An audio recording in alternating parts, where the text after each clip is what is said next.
বর্তমান পৃথিবীর যে নব্য ফেরাউন আমাদের দেশে ছিল, 16-17 বছর পর্যন্ত এমন নির্যাতন করেছে। আলেমদেরকে হাতে ডান্ডা, হাতে হ্যান্ডকাপ লাগিয়েছে, পায়ে ডান্ডা বেড়ি লাগিয়ে আলেমদের পাকে ক্ষত বিক্ষত করেছে, শরীর থেকে রক্ত জড়িয়েছে। আলেমদেরা শুধুমাত্র কোরআনের কথা এই ময়দানে বলার কারণে তাদেরকে বছরের পর বছর তাদেরকে কারাগারের অন্ধকার প্রকাশ্যে তাদেরকে বন্ধ করে রেখেছিল। এই যে আলেমদের চোখের পানি আল্লাহ রাব্বুল আলামিনের কাছে কবুল হওয়া মাত্র আল্লাহ তাআলা তাকে এই পৃথিবী থেকে এমন ভাবে উৎখাত করেছে, পুরা পৃথিবীবাসীর জন্য একটা সবক আকারে আল্লাহ তাআলা দিয়ে দিয়েছে। কথা বলেন ঠিক কিনা? এখান থেকে আমাদের জন্য শিক্ষা রয়েছে।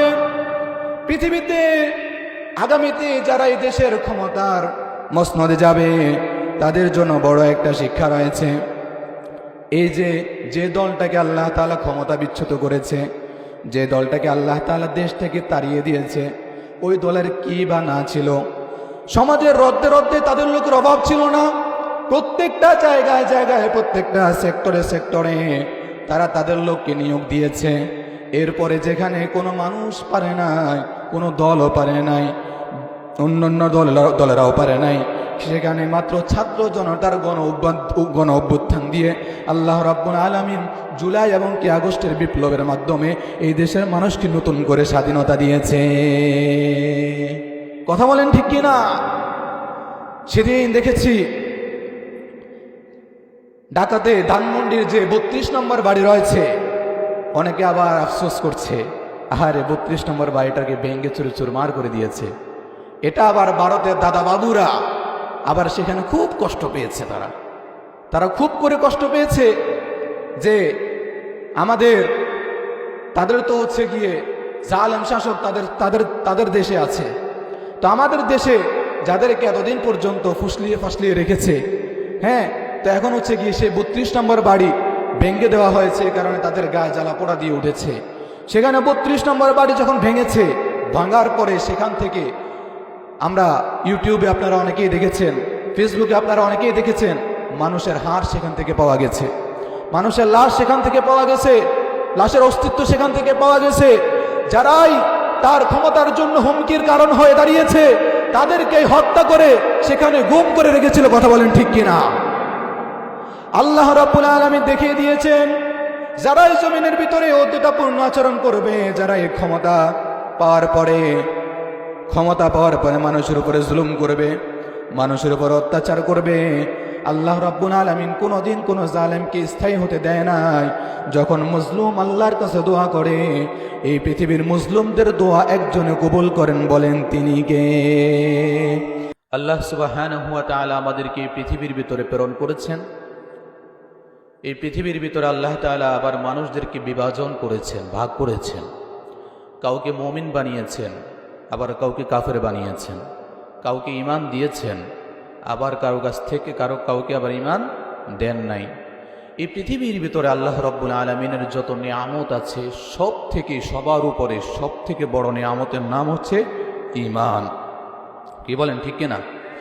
ঈমান ছাড়া এই পৃথিবীতে অন্য কোনো জিনিসের কি এত মূল্য আছে? যার ভিতরে ঈমান আছে সে ভালো কাজ করলে সে পরকালে জান্নাতে যাবে। যদি ঈমান না থাকে, ভালো কাজ করতে বয়োজ্যেষ্ঠ মুরব্বীও যদি হয়ে যায়, তাহলে পরকালে তার জন্য কোনো পুরস্কার নাই, কোনো যাজা নাই, তার পরিণাম ফল হবে জাহান্নাম। হ্যাঁ, সে ভালো কাজ করার কারণে দুনিয়াতে সে কিছু সময়ে বা দুনিয়াতে সে এর প্রতিদান পাবে, দুনিয়াতে যা দেওয়ার আল্লাহ তাকে দিয়ে দিবে, কিন্তু আখিরাতে তার জন্য কোনো প্রতিদান নাই।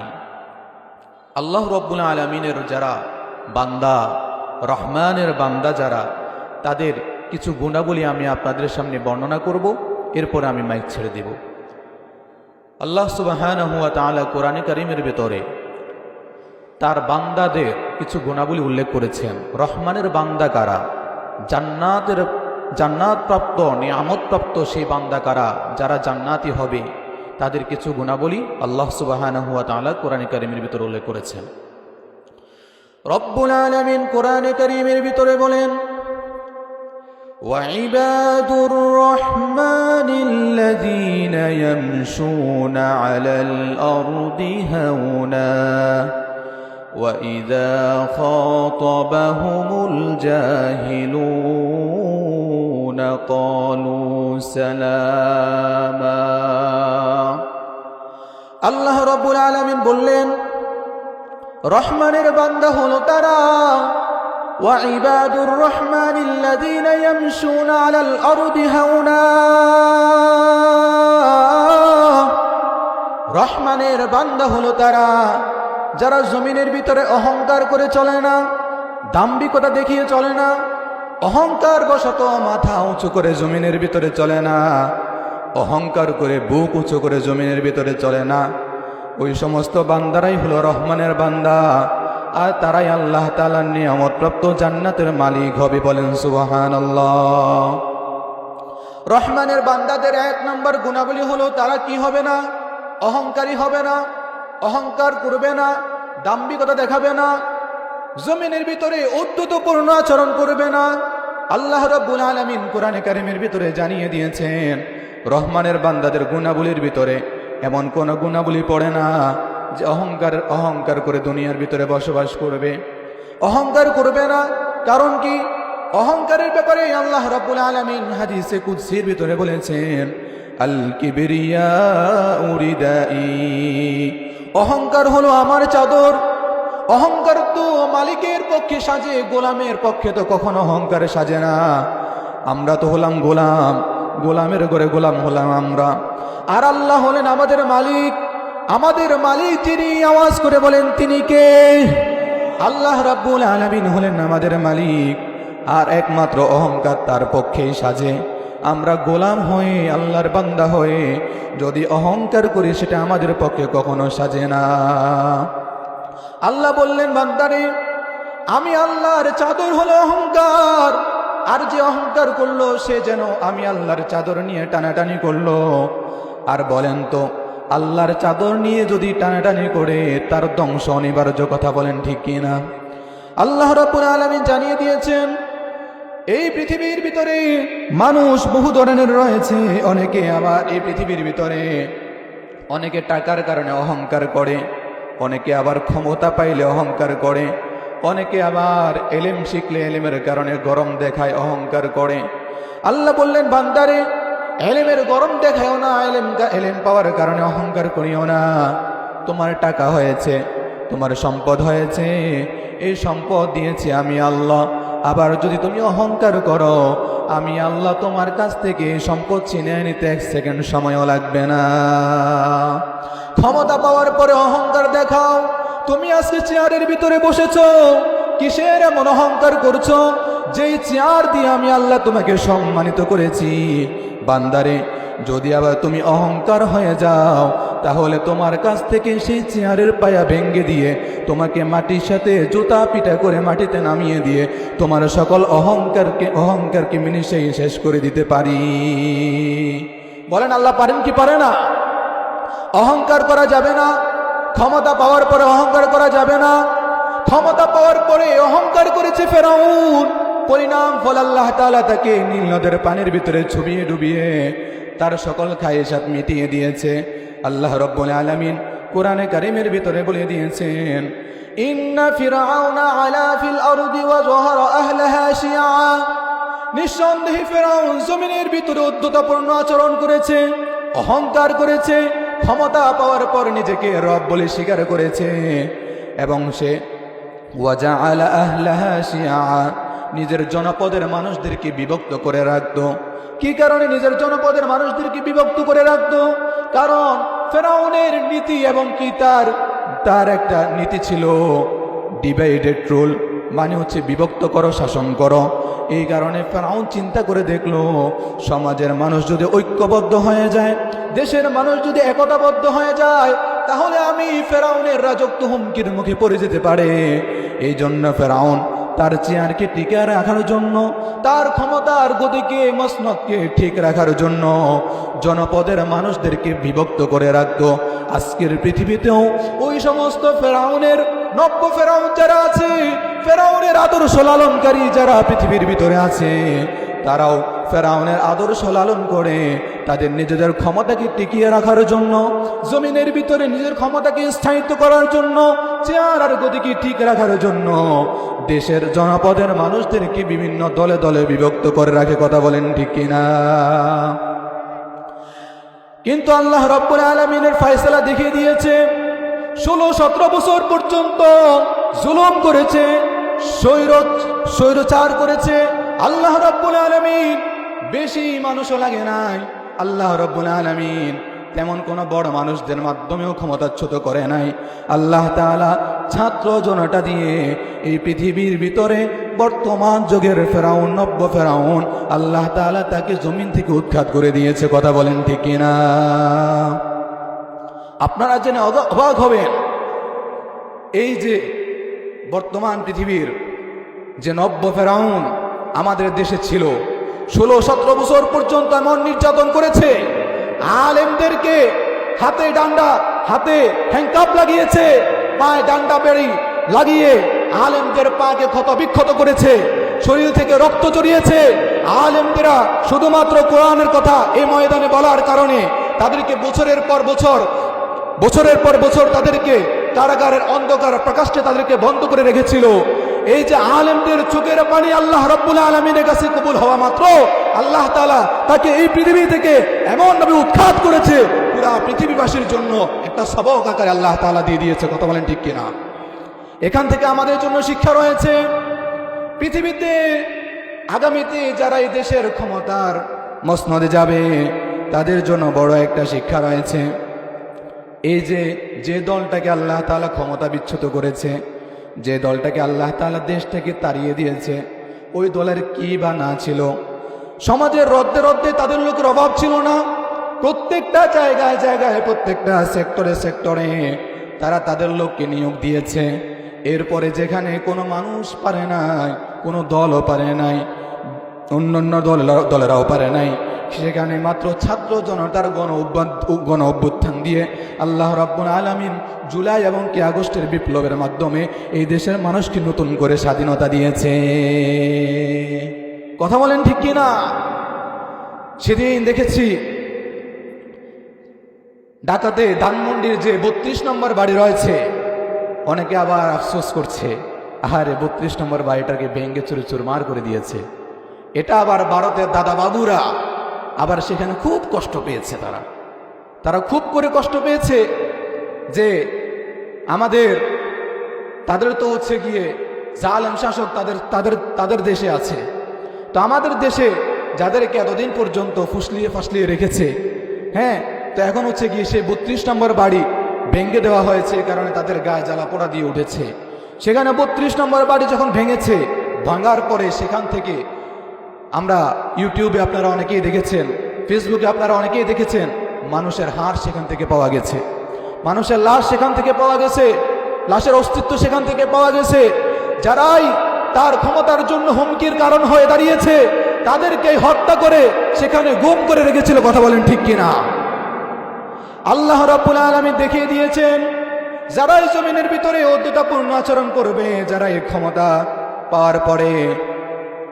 পাওয়ার পরে মানুষের উপরে জুলুম করবে, মানুষের উপর অত্যাচার করবে, আল্লাহ রাব্বুল আলামিন কোনোদিন কোনো জালেমকে স্থায়ী হতে দেয় নাই। যখন মজলুম আল্লাহর কাছে দোয়া করে, এই পৃথিবীর মুসলিমদের দোয়া একজনে কবুল করেন, বলেন তিনি কে? আল্লাহ রাব্বুল আলামিন জানিয়ে দিলেন, আল্লাহ রাব্বুল আলামিন বলে দিয়েছেন, বান্দারে, রহমানের বান্দাদের প্রথম গুণাবলী হলো তারা জমিনের ভিতরে অহংকার করবে না, জমিনের ভিতরে দাম্ভিকতা দেখিয়ে চলবে না, অহংকার বশত বুক ফুলিয়ে তারা চলবে না। তারা জমিনের ভিতরে কেমন করে চলবে? আল্লাহ রাব্বুল আলামিন কোরআনে কারীমের ভিন্ন আয়াতে বলেছেন, ওয়ালা তামশি ফিল আরদি মারহা ইন্নাকা লা তাখরিকাল আরদা ওয়ালান তাবলুগাল জিবালা তুলা। আল্লাহ রাব্বুল আলামিন বললেন, ওয়ালা তামশি ফিল আরদি মারহা, বান্দারে অহংকার করে চলো না, ইন্নাকা লান তাখরিকাল আরদা ওয়ালা তাবলুগাল জিবালা তুলা, তুমি কেমন অহংকার করবা? অহংকার করে জমিনের ভিতরে চলে তুমি জমিনকে তো পাঠিয়ে দিতে পারবা না। অহংকার করে চলে তুমি তো আকাশের সুউচ্চ উপরে তুমি পৌঁছে দিতে পারবে না। এই পৃথিবীর ভিতরে একজন মহামানব ছিলেন লোকমানে হাকিম। তিনি কোনো নবীও ছিলেন না, তিনি রসুলও ছিলেন না। তিনি তার সন্তানকে কিছু নসিহত করেছেন। অহংকারের ব্যাপারেও তিনি তার সন্তানকে নসিহত করেছেন। এমন সুন্দর সুন্দর উপদেশ করেছেন, আল্লাহ রাব্বুল আলামিন তার এই উপদেশগুলোকে কোট করে দিয়ে কোরআনের ভিতরে আল্লাহ তাআলা উল্লেখ করে জানিয়ে দিয়েছেন।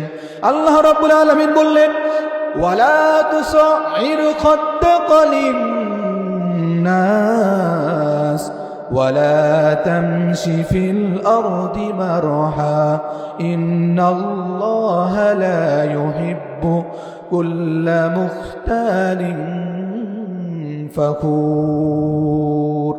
লোকমানে হাকিম তার ছেলেকে বলল, বাবা আমার, ওয়ালা তামশি ফিল আরদি মারহা ওয়ালা তুসাইর খাদ্দাকা লিন্নাস, অহংকার বশত মানুষের সাথে মুখ বাঁকা করে কথা বলো না, মানুষের সাথে খারাপ আচরণ করো না, মানুষের সাথে নম্র আচরণ করো, ভদ্র আচরণ করো, নরমভাবে জীবনকে পরিচালনা করো, অহংকার করিও না। ওয়ালা তামশি ফিল আরদি মারহা, অহংকার করে জমিনের ভিতরে চলো না, কারণ ইন্নাল্লাহা লা ইউহিব্বু কুল্লা মুখতালিন ফখুর, কারণ হলো এই পৃথিবীর ভিতরে যারা অহংকার করে, অহংকারে কোনো ব্যক্তিকে আল্লাহ তাআলা পছন্দ করে না। এই কারণে অহংকার করিও না। এই জন্য আমরা কি জানতে পারলাম, রহমানের বান্দাদের এক নাম্বার গুণাবলী হলো তারা কখনোই অহংকার করবে না, তারা কখনো অহংকার বশত চলবে না, তারা বিনয়ী হয়ে চলবে, তারা ঠান্ডা মেজাজে চলবে, তারা কখনো বউয়ের সাথে রাগারাগি করবে না, তারা কখনো মা বাবার সাথে খারাপ আচরণ করবে না, তারা কখনো সন্তানের সাথে খারাপ আচরণ করবে না, ভাইয়ের সাথে কখনো খারাপ আচরণ করবে না, আরেকজনের সম্পদ কখনো লুণ্ঠন করবে না, আরেক ভাইয়ের হক কখনো মেরে দিবে না। এটা হলো মুমিনের এক নাম্বার গুণাবলী। আল্লাহ রাব্বুল আলামিন মুমিনের দ্বিতীয় গুণাবলী উল্লেখ করে জানিয়ে দিয়েছেন। মুমিনদের দ্বিতীয় গুণাবলী হলো, আল্লাহ রাব্বুল আলামিন বললেন, والذين يبيتون لربهم سجدا وقياما। আল্লাহ রাব্বুল আলামিন বললেন, মুমিন বান্দারা তারা সারা রাত ঘুমের ভিতরে কাটিয়ে দিবে না। যারা মুমিন বান্দা তারা রাতের কিছু অংশ আমি আল্লাহর জন্য রেখে দিবে, তারা সেই রাতের অংশটুকুতে সিজদা এবং কি রুকুর ভিতরে তাদের রাতটাকে পার করে দিবে। ওয়াল্লাযীনা ইয়াবিতুনা লিরাব্বিহিম সুজদান ওয়া কিয়ামা, তাদের রাত্রি জাগরণ করবে, তাদের রাতকে কাটাবে তারা সিজদা এবং কি আল্লাহ তাআলার সামনে দণ্ডায়মান অবস্থায়। আমাদের নবী মুহাম্মদুর রাসূলুল্লাহ সাল্লাল্লাহু আলাইহি ওয়াসাল্লাম রাত্রিবেলা তিনি কতটা ইবাদত করতেন, কতটা তিনি নামাজের ভিতরে দাঁড়িয়ে থাকতেন। আম্মা জান আয়েশা রাদিয়াল্লাহু তাআলা আনহা বললেন, আমার স্বামী আমাদের নবী মুহাম্মদ আরবি সাল্লাল্লাহু আলাইহি ওয়াসাল্লাম রাত্রিবেলা যখন নামাজে দাঁড়াতেন, এমন লম্বা সময় দাঁড়িয়ে থাকতেন, নামাজে দাঁড়াতে দাঁড়াতে পা মুবারক ফুলে যেত। আমি নবীকে জিজ্ঞেস করতাম, ওগো আল্লাহর রাসূল, কেন আপনি এত সময় যাবত দাঁড়িয়ে দাঁড়িয়ে নিজের পাকে আপনি ফুলিয়ে ফেলছেন? কেন নিজেকে আপনি এত কষ্ট দিচ্ছেন? কেন আপনি সিজদার ভিতরে গিয়ে এমন লম্বা সময় যাবত সিজদা করতেন? অনেক সময় আল্লাহ নবী এমন লম্বা সময় যাবত সিজদা করতেন, মনে হয় যেন মানুষটা মারা গেছে। মানুষটা কি আর বেঁচে আছে কিনা এটাও আর বোঝার কোনো কুদরত ছিল না। এমন লম্বা রুকু করতেন। আল্লাহ নবীকে বললেন, ওগো আল্লাহর নবী, কেন আপনি, আল্লাহ তো আপনাকে মর্যাদা দিয়ে দিয়েছেন, আল্লাহ তো আপনার পিছনের পরের পূর্বের সকল গুনাহ আল্লাহ ক্ষমা করে দিয়েছেন, এরপরে কেন আপনি এত সময় যাবত আল্লাহর কাছে কান্নাকাটি করেন? কেন আপনি আল্লাহর কাছে এত দোয়া করেন? কেন না নামাজের ভিতরে দাঁড়িয়ে দাঁড়িয়ে পা মুবারককে ফুলিয়ে ফেলেন, কষ্ট দেন নিজেকে? আল্লাহ নবী বললেন, ওগো আয়েশা, যে আল্লাহ আমাকে নবুয়ত দান করেছে, যে আল্লাহ আমাকে এত নিয়ামত দিয়েছে, আমি কি সেই আল্লাহর নিয়ামতের শুকরিয়া আদায় করব না? আরে আল্লাহর নবীর তো কোনো গুনাহ ছিল না, সাহাবায়ে কেরাম থেকে তো আল্লাহ তাআলা ক্ষমা করে দিয়েছে। সাহাবায়ে কেরাম যদি সারা রাত দাঁড়িয়ে দাঁড়িয়ে নামাজের ভিতরে যদি কাটিয়ে দিতে পারে, আমার আপনার জীবনে তো শুধু গুনাহ আর গুনাহ আর গুনাহ। সারা জীবন আমরা শুধু গুনাহ করে আসছি, নাফরমানি করে আসছি, আল্লাহর হুকুম মানি নাই। আল্লাহ তাআলা প্রাপ্তবয়স্ক হওয়ার পর থেকে নামাজ আমাদের উপরে ফরজ করে দিয়েছে। একটু হিসাব করে মিলায়া দেখেন, জীবনে আমরা কত ওয়াক্ত নামাজকে কাজা করেছি, কত নামাজ আমরা ছেড়ে দিয়েছি। আল্লাহ তাআলা আমাদেরকে বলেছে পর্দা বিধান আমাদের জন্য ফরজ করে দিয়েছে, কতটুকু আমরা পর্দা মেনটেন করে চলেছি, নিজের পরিবারকে কতটুকু পর্দা মেনটেন করে চালিয়েছি, কতটুকু আমরা ইসলামের উপরে ছিলাম, কতটুকু আমরা কোরআন উপরে আমল করেছি। আল্লাহ তাআলা আমাদেরকে এত নিয়ামত দেওয়ার পরে এরপরেও তো আল্লাহ তাআলা নাফরমানি করার কারণে আল্লাহ তাআলা আমাদের কাছ থেকে কোনো নিয়ামত চিনে আনেন নাই। বারবার আমরা নাফরমানি করি। আল্লাহ তাআলা আমাদেরকে বাতাস নিয়ামত দিয়েছেন, আল্লাহ তাআলা আমাদেরকে নদীর মাছ নিয়ামত দিয়েছেন, আল্লাহ তাআলা আমাদেরকে চন্দ্র সূর্য নিয়ামত দিয়েছেন, কিন্তু আমাদের নাফরমানির কারণে আল্লাহ পানি বন্ধ করে দেন নাই। নাফরমানির কারণে আল্লাহ তাআলা নিয়ামতগুলোকে বন্ধ করে দেন নাই। শুধু মাঝে মাঝে আমাদেরকে একটু সতর্ক করার জন্য খরা বৃষ্টি দেয়, মাঝে মাঝে একটু ভূমিকম্প দেয়। বান্দা দেখো দেখো, আমি আল্লাহ যদি ভূমিকম্প দিয়ে জমিনটাকে নাড়া দিয়ে দিতে পারি, যখন কিয়ামতের সময় সন্নিকটে চলে আসবে, তখন আমি আল্লাহ তাআলা পুরো জমিনটাকে ধ্বংস করে দিব। বান্দারে এখনো সময় আছে, তাড়াতাড়ি তওবা করে আমি আল্লাহর দরবারে ফিরে আসো। আমি আল্লাহ তোমার জীবনের সকল গুনাহ ক্ষমা করে দিয়ে তোমার নামটা জান্নাতি বান্দাদের খাতায় উঠাইয়া দিব। এই জন্য আমরা আল্লাহ তাআলার আমাদেরকে যে বিধান দিয়েছে সেই বিধান মোতাবেক চলতে আমরা রাজি আছি না নাই? রহমানের বান্দাদের দ্বিতীয় গুণাবলী কি? তারা সারা রাত ঘুমের ভিতরে কাটায়া দিবে না। রাত্রের একটা অংশ তারা কি করবে? নামাজের ভিতরে কাটিয়ে দিবে, দোয়া ইবাদতের ভিতরে কাটিয়ে দিবে। আল্লাহ নবী, বিশ্ব নবী রাহমাতুল লিল আলামিনকে আল্লাহ রাব্বুল আলামিন বললেন, ওয়া মিনাল লাইলি ফাতাহাজ্জাদ বিহি নাফিলাতাল লাকা আসা আন ইয়াবআসাকা রাব্বুকা মাকামান মাহমুদা। এই পৃথিবীর ভিতরে যারা এই সম্মানের অধিকারী হয়েছে, যাদেরকে আল্লাহ তাআলা সম্মানিত করেছে, কোন মানুষ তাহাজ্জুদ ব্যতীত পৃথিবীর ভিতরে সম্মানিত হতে পারে নাই। এই জন্য তাহাজ্জুদের নামাজটা হলো অতিরিক্ত নামাজ, কিন্তু এই নামাজের এমন মর্যাদা, এমন মর্যাদা, আল্লাহ রাব্বুল আলামিন বললেন, ও নবী, আপনার উপরে আমি তাহাজ্জুদের নামাজকে অবধারিত করে দিয়েছি। আপনি তাহাজ্জুদের নামাজ পড়েন, আর আমি আল্লাহ আপনাকে মাকামে মাহমুদ দান করব। এই জন্য আমরা তাহাজ্জুদ পড়তে রাজি আছি না নাই? কারা কারা রাজি আছি? আল্লাহ তাআলা আমাদের সকলকে রাত্রি জাগরণ করে তাহাজ্জুদ করার তৌফিক দান করেন। এরপরে রহমানের বান্দাদের তৃতীয় যে গুণাবলী, সেটা হলো তারা শুধুমাত্র আমল করেই ক্ষান্ত হবে না, তারা আমল করার সাথে সাথে একজনের কাছে চাইবে এবং দোয়া করবে। বলেন তিনি কে? আল্লাহ রাব্বুল আলামিন জানিয়ে দিয়েছেন, ওয়াল্লাযীনা ইয়াকুলুনা রাব্বানা ইসরিফ আন্না আযাব জাহান্নাম ইন্না আযাবাহা কানা গরামা। আল্লাহ রাব্বুল আলামিন বললেন, রহমানের বান্দা হলো তারা যারা আল্লাহ তাআলার কাছে ক্ষমা চায়, জাহান্নামের আযাব থেকে পরিত্রাণ চায়। আল্লাহ তাআলার কাছে তারা দোয়া করে, রব্বানা ইসরিফ আন্না আযাবা জাহান্নাম, ওগো আমাদের রব, আপনি আমাদেরকে জাহান্নামের আযাব থেকে বাঁচায়া দেন। কারণ হলো ইন্না আযাবাহা কানা গরামা, জাহান্নামের আযাব হলো বড় সর্বনাশা আযাব, এই আযাব আমরা সহ্য করতে পারবো না। ইন্নাহা সাআত মুস্তাকাররাও ওয়া মুকামা, জাহান্নামের আযাব হলো বড় ভয়ঙ্কর আযাব, আর জাহান্নামের আবাসস্থল হলো ভয়ঙ্কর আবাসস্থল। এই কারণে জাহান্নামের আযাব থেকে একজনের কাছে পানাহ চাইতে হবে। চিৎকার করে বলেন তিনি কে? আল্লাহ রাব্বুল আলামিনের কাছে মুমিন বান্দারা আল্লাহর কাছে ক্ষমা চাইবে, আর আল্লাহর কাছে বলবে, আল্লাহ গো, আপনি আমাদেরকে জাহান্নামের আযাব থেকে বাঁচায়া দেন। আপনি যদি আমাদেরকে জাহান্নামের আযাব থেকে বাঁচায়া না দেন, আমাদের বাঁচার কোনো উপায় নাই। যদি আমাদেরকে জাহান্নামের আগুন গ্রাস করে নেয়, যদি জাহান্নামের ফেরেশতারা জাহান্নামের শিকল লাগায় যদি আমাদেরকে জাহান্নামের ভিতরে ফেলে দেয়, আমাদের বাঁচার কোনো উপায় নাই। এই জন্য জাহান্নামের আগুন থেকে, কবরের আযাব থেকে, পরকালীন শাস্তির ভয়, পরকালীন শাস্তির আযাব থেকে বাঁচার জন্য একজনের কাছে দোয়া করতে হবে। বলেন তিনি কে?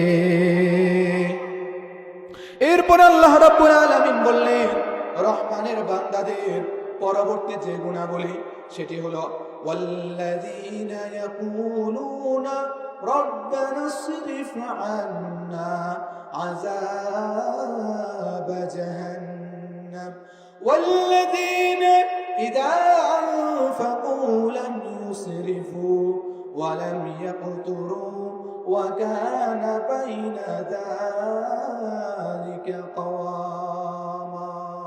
রহমানের বান্দাদের তৃতীয় এবং 4 নম্বর গুণাবলী হলো রহমানের বান্দারা কিপটা হবে না। রহমানের বান্দারা ওয়াল্লাযীনা ইযা আনফাকু লাম ইউসরিফু, রহমানের বান্দারা যখন খরচ করবে তখন তারা অপচয় করবে না। আমাদের সমাজে তো এমন মানুষ আছে যাদেরকে আল্লাহ সম্পদ দিয়েছে, টাকা পয়সা দিয়েছে, অর্থ করে দিয়েছে, কিন্তু যেখানে দেওয়ার দরকার সেখানে দেয় না, অন্যায় জায়গায় ব্যয় করে, নাচ গানের আড্ডায় ব্যয় করে, অন্যান্য কাজে ব্যয় করে, কিন্তু দিনী প্রতিষ্ঠানগুলোতে দেয় না, গরিব মানুষকে দেয় না, সমাজের কল্যাণমূলক কাজে দেয় না, মসজিদে দেয় না, মাদ্রাসায় দেয় না। কিন্তু যখন কোনো গান বাজনার আয়োজন হয় সেখানে তার টাকা দিয়ে গান বাজনার আয়োজন করা হয়, তার টাকা দিয়ে বিবাহের আয়োজন করা হয় এবং সেখানে গায়ে হলুদের আয়োজন করা হয়। আল্লাহ তাআলা বললেন এই যে গায়ে হলুদের আয়োজন করা, গান বাজনার আয়োজন করা, নাটকের আয়োজন করা, এখানে যদি কেউ তার সম্পদ খরচ করে সেটা হলো অপচয় করা, অপব্যয় করা। এই জন্য আল্লাহ রাব্বুল আলামিন বললেন ওয়াল্লাযীনা ইযা আনফাকু লাম ইউসরিফু ওয়া লাম ইয়াকতুরু ওয়া কানা বাইনা যালিকা কাওয়ামা। রহমানের বান্দাদের গুণাবলী হলো তারা এমন কোনো কাজ করবে না, তাদের যখন খরচ করবে, খরচ করার সময় তারা অপচয় করবে না, ওয়ালাম ইয়াকতুরু, এবং তারা কিপটা স্বভাবের হবে না। আমাদের সমাজের কিছু মানুষ আছে তাদেরকে আল্লাহ তাআলা ধন সম্পদ দিয়েছে, টাকা পয়সার অভাব নাই, এরপরেও কিন্তু নিজে একটা ভালো পোশাক পরে না, ছিঁড়া পোশাক গায়ে দেয়। এমন মানুষ আছে না নাই? টাকা পয়সা আছে, সব আছে, এরপরেও ছিঁড়া পোশাক গায়ে দেয়, হ্যাঁ, ময়লাযুক্ত পোশাক গায়ে দেয়, ভালো মন্দ খায় না, নিজের পরিবারকে খাওয়ায় না, ছেলে মেয়েকে খাওয়ায় না। এমন মানুষ আছে না নাই? ওই মানুষগুলো শেষ পর্যন্ত দেখা যায় কি নিজেও খাইতে পারে না, নিজে খায়ও না, ছেলে মেয়েকেও খাওয়ায় না, পরিবারকেও খাওয়ায় না, শেষ বয়সে গিয়ে এমন রোগ দেখা দেয় তখন সব টাকা পয়সা ডাক্তার নিয়ে যায়। এমন বাস্তবতা আছে না নাই? আল্লাহ তাআলা কি বলেছেন যে তোমাদেরকে আমি অর্থ দিয়েছি, সম্পদ দিয়েছি, এটা তুমি খরচ করো, এবং খরচের খাত কোথায় হবে আল্লাহ তাআলা সেটাও বলে দিয়েছেন। তুমি 1 নম্বরে খরচ করো তোমার মা বাবার জন্য। মা বাবার জন্য খরচ করার এই সবক শিক্ষা দিয়েছেন যিনি, তিনি কে? আল্লাহ তাআলা বলেছেন এই যুবক ভাইয়েরা, অনেক সময় আমরা ইনকাম করি, আমরা অনেক সময় টাকা ইনকাম করি, বিদেশে আমরা চাকরি করি, ঢাকা শহরে আমরা চাকরি করি, অনেক টাকা ইনকাম করি, কিন্তু মা বাবাকে আমরা খাওয়াই না। এই মা বাবা আপনার যতদিন বেঁচে আছে ততদিন আপনার নিয়ামত আছে, আপনার মাথার উপরে বড় বৃক্ষের মতো ছায়া আছে। মা বাবা নাই তো আপনার বড় নিয়ামত পৃথিবী থেকে বিদায় হয়ে যাবে। এই জন্য মা বাবা থাকতে মা বাবার কাছ থেকে দোয়া নেন। আল্লাহ তাআলা আপনাকে এমন উন্নত জীবন দান করবে, এমন উন্নত শিখরে আল্লাহ তাআলা পৌঁছায়া দিবে, কখনো আপনি কল্পনাও করতে পারবেন না। এই জন্য সম্পদ থাকতে আল্লাহ তাআলা আমাদেরকে যে সম্পদ দিবে সেই সম্পদ মা বাবার জন্য খরচ করতে রাজি আছি না নাই? এই জন্য রহমানের বান্দাদের গুণাবলী হলো তারা অপচয় করবে না, আবার তারা একেবারে কিপটা স্বভাবের হবে না। ওয়া কানা বাইনা যালিকা কাওয়ামা, তারা কিপটা স্বভাবের হবে না, তারা অপচয় করবে না, তারা মধ্যম পন্থা অবলম্বন করবে। আল্লাহ তাআলা তাকে সম্পদ দিয়েছে, এই সম্পদ নিজে ভোগ করবে, ছেলে মেয়েকে খাওয়াবে এবং দ্বীনি প্রতিষ্ঠানে ব্যয় করবে। এগুলা হলো দ্বীনি প্রতিষ্ঠানে ব্যয় করলে সেটা দুনিয়ার ভিতরে আল্লাহ তাআলা আপনার বালা মুসিবত দূর করে দিবে, বিপদ আপদ দূর করে দিবে, এবং কি আল্লাহ তাআলা সবকায়ে জারিয়া হিসাবে কবরে চলে যাওয়ার পরেও আল্লাহ তাআলা আপনার কবরের ভিতরে আমল নামায় শুধু সওয়াব পৌঁছে দিতে থাকবে। এটা রহমানের বান্দাদের কত নম্বর গুণাবলী?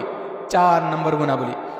এরপরে রহমানের বান্দাদের 5 নম্বর গুণাবলী হলো ওয়াল্লাযীনা লা ইয়াদউনা মা'আল্লাহি ইলাহান আখার। রহমানের বান্দাদের 5 নম্বর গুণাবলী হলো তারা একমাত্র কেবল আল্লাহকেই ডাকে, তারা আল্লাহ তাআলার সাথে অন্য কাউকে শরীক সাব্যস্ত করে না। আল্লাহ তাআলার সাথে অন্য কাউকে তারা ডাকে না, কারণ আল্লাহ তাআলার সাথে যদি অন্য কাউকে ডাকে তাহলে সেটা শিরিক হবে। আর একজন মুমিন মুসলমান কখনো শিরিক করতে পারে না। এই পৃথিবীর ভিতরে সব থেকে জঘন্যতম গুনাহ হলো শিরিকের গুনাহ। আল্লাহ তাআলা বললেন, বান্দারে আমি আল্লাহ তোমার সকল গুনাহ ক্ষমা করে দিব, কিন্তু যারা শিরিক করবে, আমি আল্লাহ তাআলার সাথে অংশীদার সাব্যস্ত করবে, আমি আল্লাহ তাআলার সাথে আবার আমি আল্লাহর রুবুবিয়্যতের ভিতরে অন্য কাউকে শরীক করবে, আমি আল্লাহ তাকে কখনো ক্ষমা করব না। এই জন্য আল্লাহ তাআলার সাথে শিরিক করা যাবে না। আল্লাহ রাব্বুল আলামিন কোরআনে কারীমের ভিতরে বলে দিয়েছেন, ইন্নাহু মান ইউশরিক বিল্লাহি ফাকাদ হারামাল্লাহু আলাইহিল জান্নাহ ওয়া মা'ওয়াহুন নার। নিঃসন্দেহে যারা শিরিক করবে, যারা আমি আল্লাহ তাআলার সাথে শিরিক সাব্যস্ত করবে, আমি আল্লাহ রাব্বুল আলামিন তাদেরকে ক্ষমা তো করবই না, আমি আল্লাহ তাদের উপরে জান্নাতকে হারাম করে দিব এবং তাদের আবাসস্থল হবে জাহান্নাম। এজন্য শিরিক থেকে আমরা বেঁচে থাকতে রাজি আছি না নাই? শিরিক করা যাবে না, শিরিক থেকে আমাদেরকে বেঁচে থাকতে হবে, কারণ শিরিকটা হলো মহা গুনাহ, শিরিকটা হলো জঘন্যতম গুনাহ। এই জন্য আমরা আমাদের অনেক সময় অজান্তে আমরা শিরিক করে ফেলি। এমন এমন কথা আমাদের মা বোনেরা অনেক সময় বলে, শিরিকের মতো গুনাহের ভিতরে তারা লিপ্ত হয়ে যায়। এই জন্য শিরিকের মতো এমন জঘন্যতম গুনাহ করা যাবে না। আবার অনেক ভাইয়েরা আছে আল্লাহ তাআলার কাছে চায় না, আল্লাহ তাআলার কাছে যদি চায় 5 বার, নিজের খাজা বাবা আর গাজা বাবার কাছে চায় 100 বার, আছে না নাই? আল্লাহ তাআলা দেওয়ার মালিক কে? রিজিক রাজ্জাক যিনি, তিনি কে? রিজিক দেন যিনি, তিনি কে? আমাদের সব কিছুর মালিক যিনি, তিনি কে? আল্লাহ তাআলা তোমাদেরকে সব কিছু দেন। তাহলে আপনি কেন আল্লাহ তাআলার কাছে না চাইয়া আপনি খাজার কাছে কেন চান? মাজারে কেন চান? মাজারওয়ালা কি আপনাকে দিতে পারবে? মাজারওয়ালাও আপনাকে দিতে পারবে না। সেই মাজারওয়ালার কাছে যা আছে সেটাও যিনি দিয়েছেন, তিনি কে? আল্লাহ তাআলা। সন্তান অনেক সময় চায় মাজারের কাছে। বলেন, মাজারওয়ালা কোনোদিন সন্তান দিতে পারবে? সন্তান দিবেন যিনি, তিনি কে? আল্লাহ রাব্বুল আলামিন বললেন, লিল্লাহি মুলকুস সামাওয়াতি ওয়াল আরদ ইয়াখলুকু মা ইয়াশা ইয়াহাবু লিমান ইয়াশাউ ইনাসা ওয়া ইয়াহাবু লিমান ইয়াশাউ যুকুর আও ইউযাওwijuhum যুকরানাও ওয়া ইনাসা ওয়া ইয়াজআলু মান يشاء عقيما إنه عليم قدير। আল্লাহ রাব্বুল আলামিন জানিয়ে দিয়েছেন, এই পৃথিবীর ভিতরে আল্লাহ তাআলা যাকে চান তাকে ছেলে সন্তান দান করেন, যাকে চান তাকে আবার কন্যা সন্তান দান করেন, আবার যাকে চান ছেলে মেয়ে উভয়টাই দান করেন, আবার যাকে চান ছেলে মেয়ে কোনোটাই দান করেন না। ক্ষমতা যার, তিনি কে? এই জন্য মাজারওয়ালার কাছে চাওয়া যাবে? মাজারওয়ালা দিতে পারবে? দিতে পারেন যিনি, তিনি কে? আল্লাহ তাআলার কাছে। এই যে রহমানের বান্দাদের যে সকল গুণাবলী আমি বলেছি, 5টা 6টা গুণাবলী বলেছি, আল্লাহ তাআলা আমাদের সকলকে এই গুণাবলী আমাদের নিজেদের জীবনে বদ্ধমূল করার তৌফিক দান করেন। বলেন আমিন। নাসরুম মিনাল্লাহি ওয়া ফাতহুন করিব ওয়া বাশশিরিল মুমিনিন। আসসালামু আলাইকুম ওয়া রাহমাতুল্লাহ।